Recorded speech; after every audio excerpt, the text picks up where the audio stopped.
മികച്ച പ്രവർത്തനം നടത്തുന്ന ഗ്രന്ഥശാലയ്ക്കുള്ള ബാലബോധിനി പുരസ്കാരം നീലേശ്വരം പള്ളിക്കര വിദ്യാപോഷിണി വായനശാല ആൻഡ് ഗ്രന്ഥാലയത്തിന് സമ്മാനിച്ചു. Kerala state library council president doctor Dharmaraj Adat ഉദ്ഘാടനവും പുരസ്കാര സമർപ്പണവും നിർവഹിച്ചു.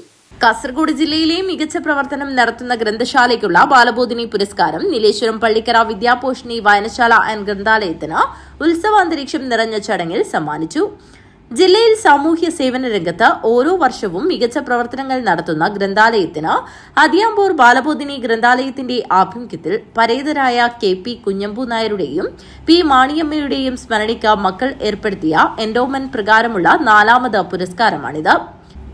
ലൈബ്രറി കൌൺസിലിന്റെ സെക്രട്ടറിയും ബാലബോധിനിയുടെ പ്രവർത്തകനുമായ അഡ്വക്കേറ്റ് P അപ്പുക്കുട്ടന് സംസ്ഥാനത്തെ മികച്ച ഗ്രന്ഥശാല പ്രവർത്തകനുള്ള 25,000 രൂപയും കുറ്റിക്കോൽ നിരൂത ഗ്രന്ഥാലയം സാമൂഹ്യ പ്രവർത്തകനായിരുന്ന M രാമകൃഷ്ണന്റെ സ്മരണയ്ക്ക് ഏർപ്പെടുത്തിയ 10,000 രൂപയും അവാർഡും ലഭിച്ചു.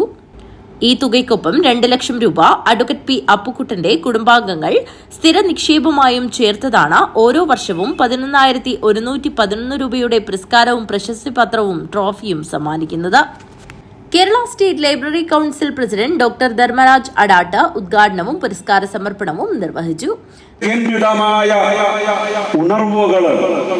നവോത്ഥാനത്തിന്റെ സന്ദേശം ഈ സമൂഹത്തിൽ ആകമാനം വാരി വിതറുക. അങ്ങനെയാണ്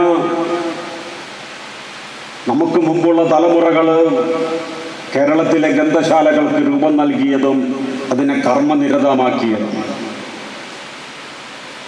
ഇന്ത്യയിലെ വിവിധ സംസ്ഥാനങ്ങൾ മാത്രമല്ല, ലോകരാഷ്ട്രങ്ങളടക്കം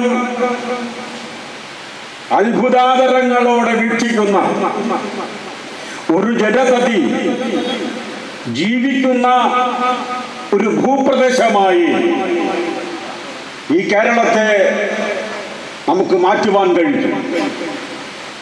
അങ്ങനെ മാറ്റിമറിക്കുന്നതിന് കേരളത്തിലെ ഗ്രന്ഥശാലകള് വഹിച്ച പങ്ക് വളരെ വളരെ നിർണായകമാണ്. കേരളമായി മാറിയത് എണ്ണമറ്റ ഐതിഹാസികമായ സമര പരമ്പരകളിലൂടെയാണ് എന്ന് നമുക്കറിയാം. എന്തായിരുന്നു ഒരു 100 വർഷം മുമ്പ്, അല്ലെങ്കിൽ ഈ ഗ്രന്ഥശാല ആരംഭിക്കുന്നതിന് മുമ്പ് ഈ ഗ്രന്ഥശാല നമുക്കറിയാം നവതിയോട് അടുത്തടുത്ത് വരുന്ന ഒരു അവസ്ഥയാണ്. 2-3 വർഷം കൂടി കഴിയുമ്പോൾ ബാലബോധിനി വായനശാല അതിൻ്റെ നവതി ആഘോഷങ്ങളിലേക്ക് കടക്കും.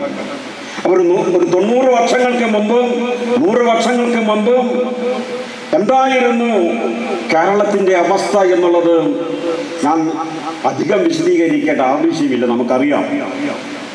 ജാത്യന്ധമായ കേരളം, ജാതീയമായ ഉച്ചനീചത്വങ്ങളും കേരളത്തിൽ ആകമാനം സംഹാര നൃത്തമാടിയിരുന്ന ഒരു കാലഘട്ടം. മനുഷ്യരെന്ന നിലയിൽ ഈ ഭൂപ്രദേശത്ത് ആരും നിവസിക്കാതിരുന്ന ഒരു കാലഘട്ടം.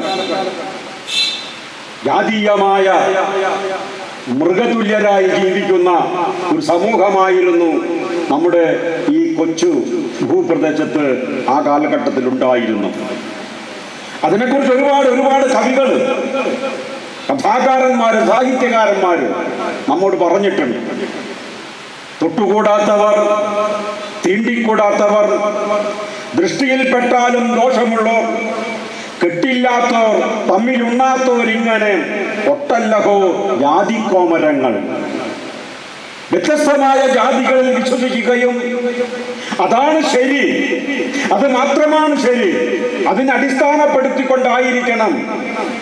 കാഞ്ഞങ്ങാട് നഗരസഭാ ചെയർമാൻ VV രമേശൻ അധ്യക്ഷത വഹിച്ചു.